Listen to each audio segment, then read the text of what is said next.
വലിയ ഒരു ആഗ്രഹം, പണമുണ്ടാക്കുക, ബാക്കിയെല്ലാം പിന്നെ വരും, പണത്തിൻ്റെ പുറകെ വരും പാർട്ടി എന്ന് വിശ്വസിക്കുന്ന കുറച്ച് ആളുകളുണ്ട്. ഇപ്പോൾ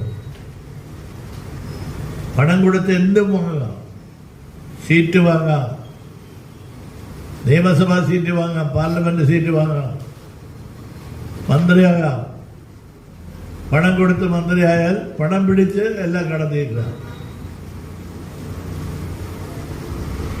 രാഷ്ട്രീയം നിർഭാഗ്യകരമായ വഴികളിലേക്ക് സഞ്ചരിക്കുക. ഇതൊക്കെ ആരംഭദശയിൽ വല്ലാതെ കലഹിച്ച ഒരു രാഷ്ട്രീയക്കാരനാണ് ചങ്ങനാപിള്ള. അദ്ദേഹം വേറെ പാർട്ടിയൊക്കെ ഉണ്ടാക്കി പോയതൊക്കെ പറയുന്നതിലൊന്നൊരു കാര്യമില്ല. അദ്ദേഹത്തിന് കലഹമാണ്, അനീതിയോടും അനാവശ്യങ്ങളോടും